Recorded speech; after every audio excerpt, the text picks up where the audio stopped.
Hello friends, मैं आपके लिए साइंस के महत्वपूर्ण प्रश्नों का श्रृंखला लाया हूं जो कि रेलवे के एग्जाम में कई बार रिपीट हुए हैं और आने वाले ग्रुप डी के एग्जाम में इसके रिपीट होने की संभावना काफ़ी बनती है। तो देख लेते हैं कौन से महत्वपूर्ण प्रश्न हैं। सबसे पहला प्रश्न फ्रेंड्स आपके स्क्रीन के सामने है, धातुओं के किस गुण के कारण उनके पत्तर यानी फ्रॉइल बनाने में आसानी होती है। तो देखिए फ्रेंड्स, धातुओं को हम लोग पीट पीट करके चादर बना सकते हैं और चादर बनाना को ही पत्तर बनाना कहते हैं। ठीक है, चादर बना सकते हैं उसको पीट पीट करके, और धातु के इसी गुण को हम लोग आघात्य वर्ध्यता कहते हैं। वहीं फ्रेंड्स धातु को खींच करके पतले तार का रूप दिया जा सकता है और पतले तार के रूप के कारण इन्हें तन्यता कहा जाता है, यानी कि धातु जो है वो तन्य होते हैं। आपने कहीं पढ़ा भी होगा कि 1 ग्राम सोने से हम लोग 2 किलोमीटर तक लंबा तार खींच सकते हैं। तो धातु का वह गुण जिसके कारण से इसे हम लोग पतले तारों के रूप में खींच सकते हैं, धातु के इस गुण को क्या कहा जाता है, तन्यता कहा जाता है। ठीक है, नेक्स्ट प्रश्न है फ्रेंड्स आपके सामने, किसी तत्व के समस्थानिक का द्रव्यमान जो है वो 298 है यदि इसके नाभिक में 189 न्यूट्रॉन है तो इसकी परमाणु संख्या कितनी होगी। इस टाइप के प्रश्न आपके सामने होंगे फ्रेंड्स, तो आपको कुछ भी नहीं करना है, द्रव्यमान संख्या में न्यूट्रॉन की संख्या घटा देना है। यहाँ पे देखिए फ्रेंड्स, द्रव्यमान संख्या आपके सामने 298 है और न्यूट्रॉन की संख्या आपके सामने 189 है। तो 189 को सिंपली आपको घटा देना है। जब इसे आप घटाएंगे, देखिए 18 में से 9 को घटाएंगे तो कितना आ जाएगा, 9 आ जाएगा। यहाँ पे कितना बचा, 8। 8 में से 8 को घटाएंगे तो 0 आ जाएगा। 2 में से 1 को घटाएंगे तो कितना आ जाएगा, 1 आ जाएगा। तो इसका राइट आंसर कितना हो जाएगा, 109। ठीक है, नेक्स्ट प्रश्न है फ्रेंड्स आपके सामने, कौन सा उत्तक पौधों को कठोर और दृढ़ बनाता है। ऑप्शंस हैं आपके सामने, स्क्लेरेनकाइमा, पेरेनकाइमा और उसके बाद जो है फ्रेंड्स तीसरा ऑप्शन है कोलेनकाइमा, और इनमें से कोई नहीं। तो देखिए सबसे पहले मैं तीनों ऑप्शंस के विषय में बताता हूँ। स्क्लेरेनकाइमा का काम जो है वो पौधे को दृढ़ता प्रदान करना है, जिसके कारण से पेड़ पौधे जो है बारिश के समय, हवा आंधी के समय जो है वो दृढ़ रहते हैं, मजबूत रहते हैं। और इतना ही नहीं फ्रेंड्स, जो आपका नारियल का रेशा होता है उसके अंदर भी स्क्लेरेनकाइमा उत्तक पाया जाता है, जिसके कारण से वो दृढ़ होता है। वहीं फ्रेंड्स पेरेनकाइमा की बात करें तो पेरेनकाइमा उत्तक जो है वो भोजन प्रदान करने का काम पेड़ पौधे को करता है। जैसे 3 से 4 दिन बारिश नहीं होता है, बादल की स्थिति बनी रहती है, तो ऐसी स्थिति में भोजन प्रदान करने का काम जो है वो पेरेनकाइमा उत्तक के द्वारा किया जाता है, क्योंकि उस दौरान जो है वो पेड़ पौधे के द्वारा प्रकाश संश्लेषण की प्रक्रिया नहीं की जाती है। वहीं फ्रेंड्स यदि कोलेनकाइमा कह दे तो कोलेनकाइमा जो है वो पेड़ पौधे में लचीलापन लाने का प्रयास करता है। जैसे आपने बांस को देखा होगा, बांस के ऊपर आप झूल भी जाते हो तो बांस नहीं टूटता है। वो लचीलापन कहाँ से आ पाता है फ्रेंड्स, तो वो कोलेनकाइमा उत्तक की वजह से पॉसिबल हो पाता है। नेक्स्ट क्वेश्चन की ओर आगे बढ़ते हैं, इसका राइट आंसर क्या हो जाएगा, स्क्लेरेनकाइमा। ठीक है, अगले प्रश्न की ओर आगे बढ़ते हैं फ्रेंड्स, मधुमक्खी के डंक का इलाज करने के लिए किसके घोल का उपयोग किया जाता है। थोड़ा सा यहाँ पे मैनेज कर लीजिएगा फ्रेंड्स, क्वेश्चन सही से नहीं आया है, लेकिन क्वेश्चन है मधुमक्खी के डंक का इलाज करने के लिए किसके घोल का उपयोग किया जाता है। ऑप्शंस है बेकिंग सोडा, वॉशिंग सोडा, दोनों और इनमें से कोई नहीं। देखिए फ्रेंड्स, मधुमक्खी के डंक में क्या होता है, जैसे मधुमक्खी या फिर चींटी हो गया, ये सब काटती है ना, या फिर बिच्छू हो गया, तो आपके शरीर के अंदर जो है वो फॉर्मिक एसिड चला जाता है। ठीक है, जिसको हम लोग मेथेनोइक अम्ल भी कहते हैं, फॉर्मिक अम्ल या फिर मेथेनोइक अम्ल भी हम लोग कह सकते हैं।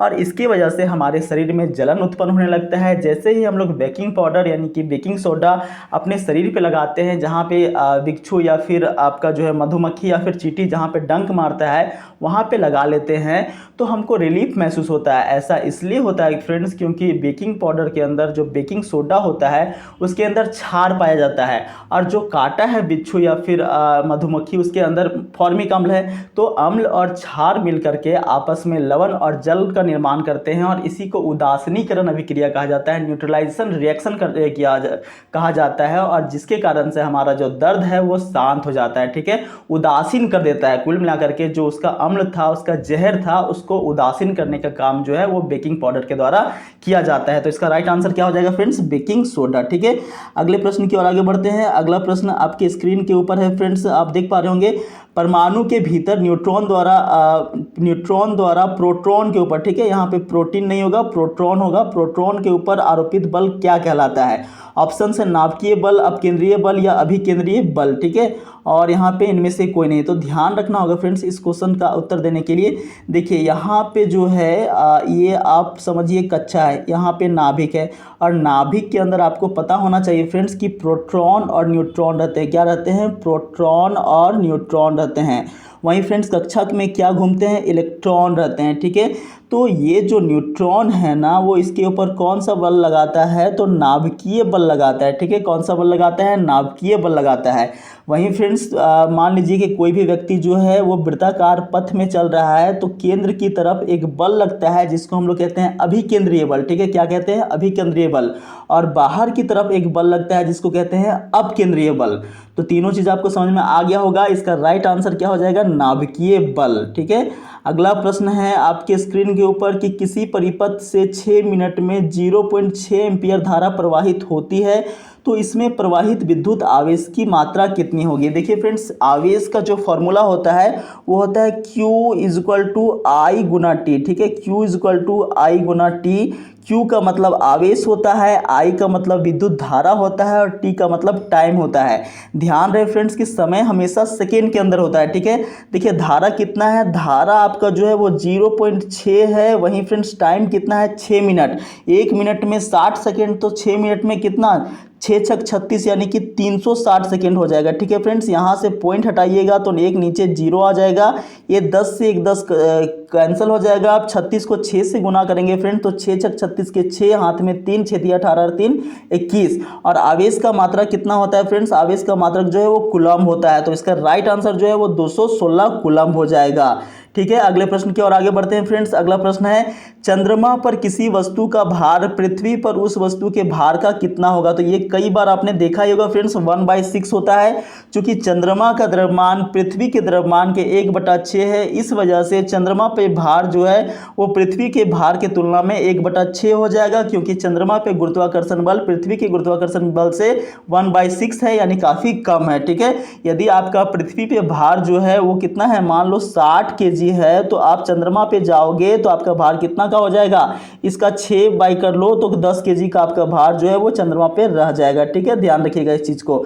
नेक्स्ट प्रश्न है फ्रेंड्स आपके सामने कि जब एक गिलास पर रखे गए या एक गिलास के ऊपर रखे गए कार्ड के ऊपर उंगली से धक्का दिया जाता है तो उस पर रखा सिक्का जो है वो गिलास में गिर जाता है, यह कथन किस नियम को व्याख्यात करता है? देखिए फ्रेंड्स, मान लीजिए कि आपके सामने ये इस तरह का गिलास है और यहाँ पे जो है आपने ऊपर में एक जो है एक सिक्का रखा है। ठीक है, एक सिक्का रखा है। यदि आप तेजी से इस कार्ड को खींचते हो तो सिक्का जो है वो सीधा पानी के अंदर गिर जाता है। ये कौन से नियम का व्याख्या करता है फ्रेंड्स? तो ध्यान रखना होगा, ये जड़त्व के नियम को परिभाषित करता है। कौन से नियम को परिभाषित करता है? तो जड़त्व के नियम को ये परिभाषित करता है। नेक्स्ट प्रश्न है फ्रेंड्स कि किसी वस्तु का भार सर्वाधिक होता है कहाँ पर? ध्रुवों पर, या विषुवत रेखा पर, या दोनों पर, या इनमें से कोई नहीं?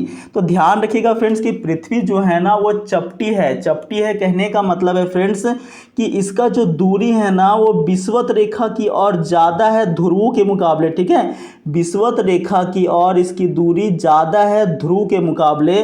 तो चूंकि आप खुद समझो कि ध्रुव और पृथ्वी के केंद्र के बीच में दूरी कम है और इस वजह से गुरुत्वाकर्षण बल ज़्यादा होगा, और जब गुरुत्वाकर्षण बल ज़्यादा होगा तो भार भी ज़्यादा होगा, और इसलिए इसका राइट आंसर जो है वो हो जाएगा ध्रुव पर। ठीक है, मतलब कि अधिकांश भार वस्तु का कहाँ पे होगा? ध्रुव पे होगा।